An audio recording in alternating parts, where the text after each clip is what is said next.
আশা ছিল, ভালোবাসা ছিল, আজ আশা নেই, ভালোবাসা নেই। বাঙালিদের এটা প্রিয় গান, কিন্তু আজকাল এই গান দেশ ছেড়ে বিদেশেও শোনা যাচ্ছে। হ্যাঁ, পিসিবি বা পাকিস্তান ক্রিকেট বোর্ডের মুখে এই গান কিন্তু শোনা যাচ্ছে। তারা অনেক আশা করেছিল 1996 এর পর এই প্রথম আইসিসি কোনো ইভেন্ট হোস্ট করতে চলেছে। হ্যাঁ, চ্যাম্পিয়ন্স ট্রফি হতে চলেছিল পাকিস্তান। হ্যাঁ, পাকিস্তান হোস্ট করতে চলেছে এবং সেই পাকিস্তানে 8টা টিম মূলত খেলবে। কোন টিম? পাকিস্তানকে যদি বাদ দিই, India, England, Australia, New Zealand, South Africa, Bangladesh ও আফগানিস্তান, এই 8টা টিম খেলার কথা ছিল।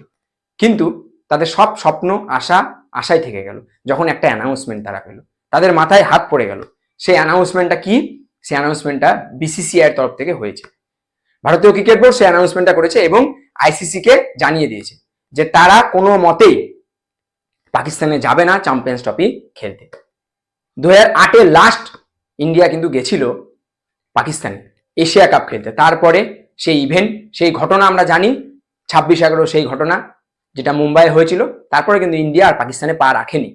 2012-তে পাকিস্তান কিন্তু ইন্ডিয়াতে এসেছিল লাস্ট সিরিজ খেলতে। ইন্ডিয়া এবং পাকিস্তানের মধ্যে লাস্ট সিরিজ হয়েছিল। তারপরে কিন্তু ইন্ডিয়া এবং পাকিস্তানের মধ্যে কোনো সিরিজও হয়নি, শুধু আইসিসি এবং এশিয়া কাপ ছাড়া। হ্যাঁ, যদি দেখি 2023-এর যদি এশিয়া কাপ হয়, সেখানেও কিন্তু ইন্ডিয়া কিন্তু পাকিস্তানে খেলতে যায়নি, যেহেতু পাকিস্তান হোস্ট করছিল। হাইব্রিড মডেলে কিন্তু ইন্ডিয়া খেলেছিল শ্রীলঙ্কাতে এবং ফাইনালটাও খেলেছিল শ্রীলঙ্কাতে। 2023-এ আইসিসি যে ওয়ার্ল্ড কাপ হলো, ইন্ডিয়া যেহেতু হোস্ট করেছিল, পাকিস্তান কিন্তু এসেছিল খেলতে এবং আমরা দেখেছি পাকিস্তানের কতটা আদর সম্মান করা হয়েছিল। বিভিন্ন মিডিয়াতে আমরা সেটা দেখেছি এবং পাকিস্তান ভেবেছিল, পাকিস্তান যেটা বলে যে আমরা গিয়েছি, অতএব ইন্ডিয়াও আসবে কি খেলতে? চ্যাম্পিয়ন্স ট্রফি খেলতে। কিন্তু আশা তো অনেকেই অনেক কিছু করে, আমরাও আশা করি যে কাশ্মীরের পরের অংশটুকু আমাদের, কিন্তু আমরা কি পাচ্ছি না।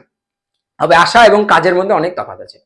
ইন্ডিয়া কিন্তু স্ট্রংলি বলে দিয়েছে যে আমরা যাচ্ছি না। ফলে পিসিবির কাছে যখন এই খবরটা গেছে, পিসিবি কিন্তু লিগ্যাল অ্যাকশন নিতে চলেছে। হ্যাঁ, তাদের তরফ থেকে অ্যানাউন্সমেন্টটা এসছে, তারা লিগ্যাল অ্যাকশন নিতে চলেছে বিসিসিআই এর ক্ষেত্রে বা ভারতীয় ক্রিকেট বোর্ডের ক্ষেত্রে।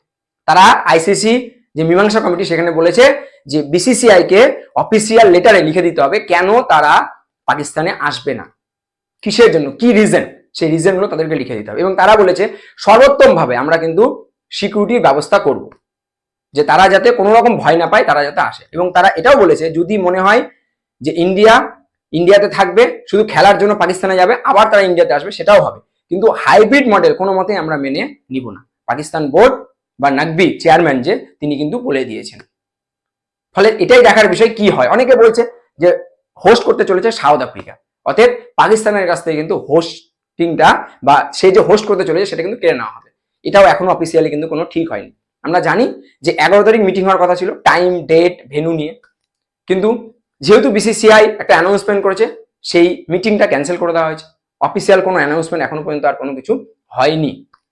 দেখার বিষয় এটাই যে ম্যাচটা কোথায় হয়, হাইব্রিড মডেলে হয়, পাকিস্তানে হয় না সাউথ আফ্রিকায় হয়। যদি পাকিস্তানে হয় তো ইন্ডিয়া তো যাচ্ছে না, ইন্ডিয়া তো হাইব্রিড মডেলই খেলবে, এটাই দেখার বিষয়। 2018-তেও কিন্তু তারা কিন্তু লিগাল নোটিশ করেছিল, লিগাল নোটিশ যদি বলো তাহলে করেছিল, সেক্ষেত্রে কিন্তু $2 মিলিয়ন তাদেরকে কিন্তু ফাইন দিতে হয়েছিল। কাকে? পিসিবি কে। এবারও কিন্তু তারা লিগাল নোটিশ করেছে। দেখার বিষয় কি হয়। ডিসেম্বরের 1 তারিখ নতুন চেয়ারম্যান হতে চলেছে আইসিসির, কে? একজন ভারতীয়, জয় শাহ। ফলে দেখার বিষয় আলটিমেটলি ভবিষ্যৎ কি হয়। চ্যাম্পিয়ন্স ট্রফি কি পাকিস্তানে খেলা হবে, পাকিস্তানি কি হোস্ট করবে, তারা পুরো অ্যারেঞ্জমেন্ট করে রেখেছে। তারা রাওয়ালপিন্ডি, লাহোর এবং করাচি, এই স্টেডিয়ামগুলোতে সাজো সাজো রব, কারণ ইন্ডিয়া খেলতে আসবে। কারণ পাকিস্তানে ইন্ডিয়ার প্রচুর ফ্যান ফলোয়ার, যেমন সূর্যকুমার যাদবের আছে, তেমন হার্দিক পান্ডিয়ার আছে। ফলে তারা কিন্তু ওটিটি, বিভিন্ন অ্যাডভার্টাইজমেন্ট থেকে প্রচুর টাকা কামাই করার তাদের স্বপ্ন ছিল। সেই স্বপ্নটা তাদের কি পূরণ হবে? ইন্ডিয়া কি খেলবে বা ইন্ডিয়া কি যাবে পাকিস্তানে, না হাইব্রিড মডেলে খেলা আলটিমেটলি চ্যাম্পিয়ন্স ট্রফি হবে, সেটাই দেখার বিষয়। তবে আমার যা মনে হয় ইন্ডিয়া কিন্তু হাইব্রিড মডেলেই খেলবে, ইন্ডিয়া কিন্তু পাকিস্তানে যাচ্ছে না। আর যদি খেলতেই হয়, ইন্ডিয়াকে ছাড়া কিন্তু চ্যাম্পিয়ন্স ট্রফি হবে না বন্ধু। হ্যাঁ, আর যদি ম্যাচ যদি সাউথ আফ্রিকায় হয় সেই ক্ষেত্রে কোনো প্রশ্ন নেই। তবে সাউথ আফ্রিকার কিন্তু এখনো কোনো অফিসিয়াল অ্যানাউন্সমেন্ট কিন্তু আইসিসি তরফ থেকে করা হয়নি। অতএব আমার মনে হয় হাইব্রিড মডেলেই হতে চলেছে চ্যাম্পিয়ন্স ট্রফি 2025, যেটা হতে চলেছে মূলত 19 থেকে 19 তারিখ, মানে ফেব্রুয়ারির মাস থেকে মার্চ মাসের মধ্যে। দেখা যাক চ্যাম্পিয়ন্স ট্রফির ভবিষ্যৎ কি হয়।